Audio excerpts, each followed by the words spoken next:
Merlin l'Enchanteur, une figure qui pour beaucoup rime avec magie et féerie, un personnage qui a marqué nos enfances et qui fait rire les plus petits. Mais saviez-vous que la véritable légende de Merlin d'origine celte est loin d'être aussi fantastique qu'il n'y paraît et que ce sorcier était en réalité l'œuvre de forces ténébreuses? Et oui, excite le Merlin enchanteur de nos dessins animés et contes pour enfants, ce fantasque magicien aux traits de grand-père sympathique, largement véhiculé par Walt Disney, place à la légende du sorcier Merlin, bien plus ancienne et nettement plus sombre. Avant de constituer un classique du répertoire jeunesse de notre culture cinématographique, divers contes du Moyen-Âge évoquent l'histoire de Merlin et on retrouve ce personnage mythique dans la littérature celte dès le 5e siècle, sous les traits d'une espèce de dément sauvage, mi-homme, mi-animal. Ce n'est que bien plus tard, au XIIe siècle, qu'on associera la figure de Merlin à la destinée du roi Arthur et des chevaliers de la Table Ronde dans ce qu'on appelle la légende arthurienne ou cycle arthurien.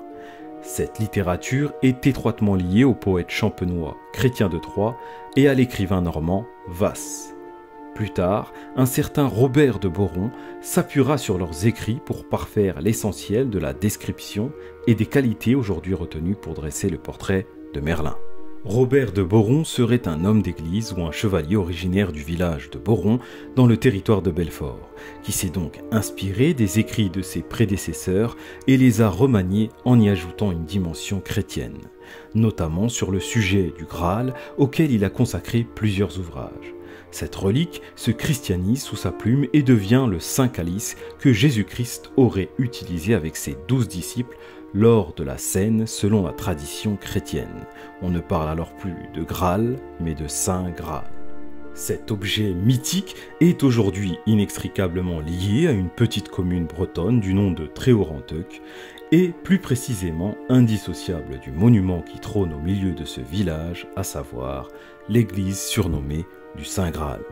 Cette modeste localité morbihannaise d'à peine une centaine d'âmes et à l'allure paisible aurait néanmoins été, selon les légendes, le théâtre de puissants phénomènes paranormaux ainsi que le réceptacle d'événements et de pouvoirs magiques. Car en effet, Tréoranteuc compte parmi les lieux incontournables du topos de la légende celte et se situe en plein milieu d'une forêt mystérieuse et bien connue. Il s'agit de la fameuse forêt de Brocéliande. Une forêt dont la simple évocation nous inspire la magie, un sombre sanctuaire boisé qui regorge de récits fantastiques et tout ce que le folklore celte recèle d'extraordinaire. Un lieu merveilleux empreint de mystère et au sein duquel semblent toujours planer les esprits des êtres légendaires et sylvestres auxquels on l'associe.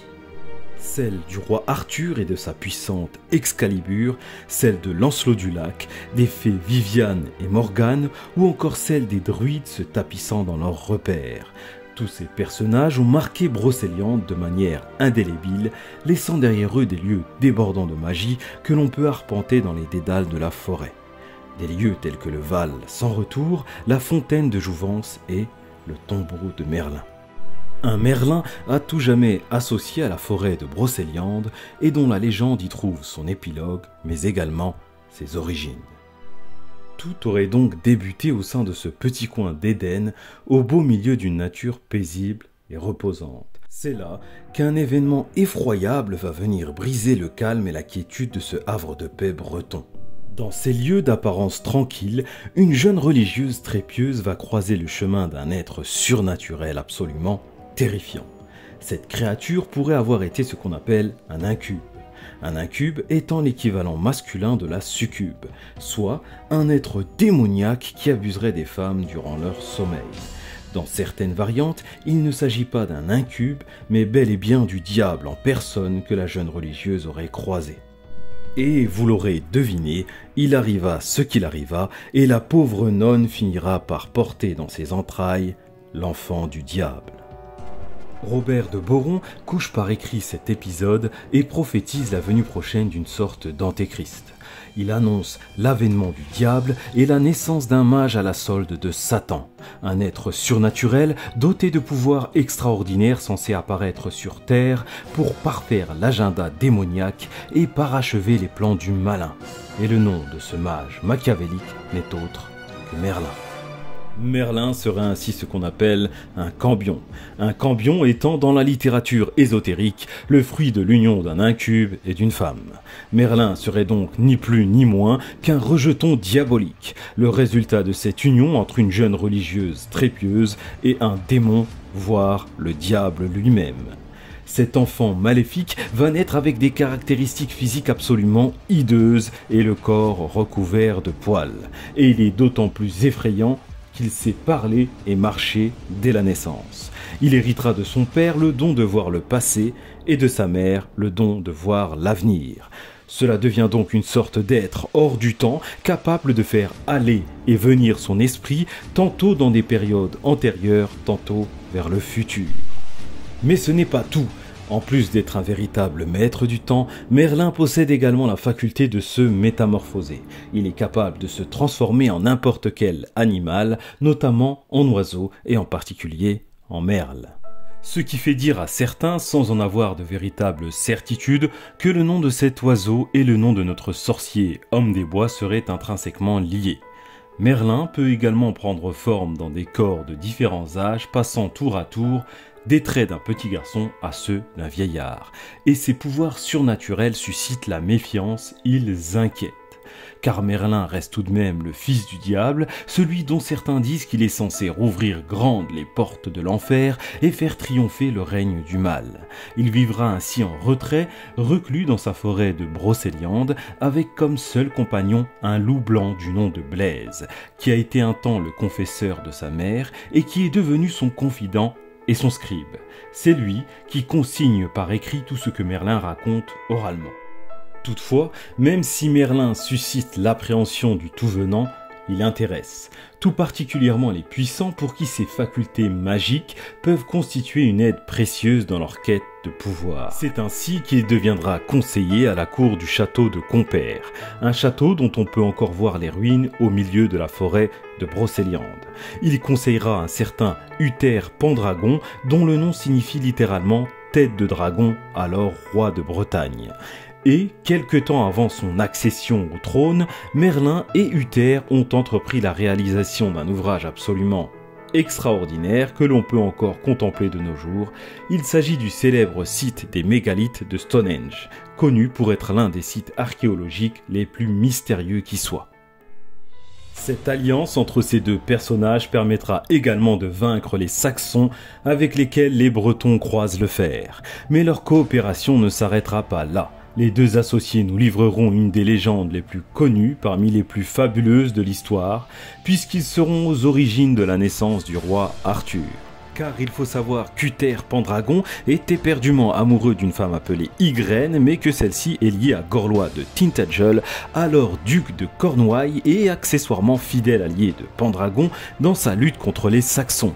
Il y aura donc rupture entre les deux co-belligérants et Merlin choisira clairement son camp, celui d'Uther Pendragon bien évidemment, et lui permettra grâce à un sortilège absolument vicieux de prendre les traits de son ennemi et de se faire passer pour lui. Merlin dit avoir eu un présage en lien avec cet épisode et souhaite voir ses prédictions se réaliser. Pendragon se présentera donc dans le château du duc de Cornouailles en son absence pour prendre sa place.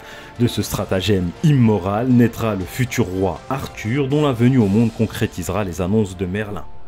Arthur est donc le fils illégitime d'Uther et d'Ygraine qui finira par épouser ce même Pendragon suite à la mort de son mari intervenue le même jour que l'usurpation. Merlin va recueillir cet enfant qu'il va former et préparer à sa future mission, sauver la Bretagne et mener la quête du Graal. Arthur réapparaît après 15 ans de retrait dans la forêt de Brocéliande et après avoir grandi auprès de Merlin. Son père, Uther Pendragon, est alors mort depuis plusieurs années. Et après le décès du roi, l'épineuse question de sa succession s'est posée car il n'avait pas de descendant légitime. Toutefois, après les funérailles royales, le peuple put découvrir sur le parvis de la cathédrale un bloc de pierre sur lequel trônait une enclume dans laquelle était enfoncée une épée.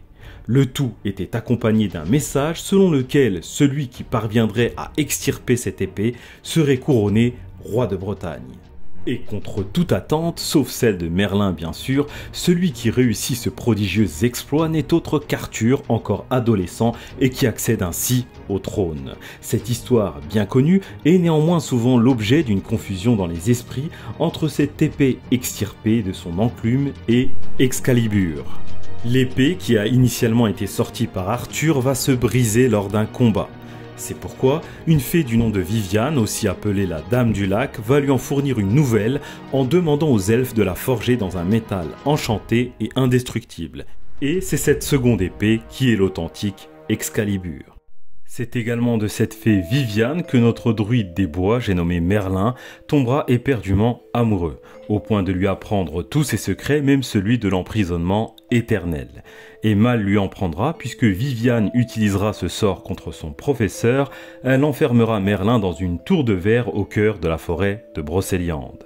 Merlin serait donc, selon la légende, toujours vivant mais enfermé quelque part en Bretagne, dans une dimension parallèle et magique derrière un voile, à l'abri du regard des mortels, mais nous surveillant depuis sa prison. Je vous remercie d'avoir regardé cette vidéo, j'espère qu'elle vous aura offert quelques instants de magie. Je me retire dans mon repère et ne manquerai pas de ressurgir pour un nouveau thème. Encore merci et à bientôt.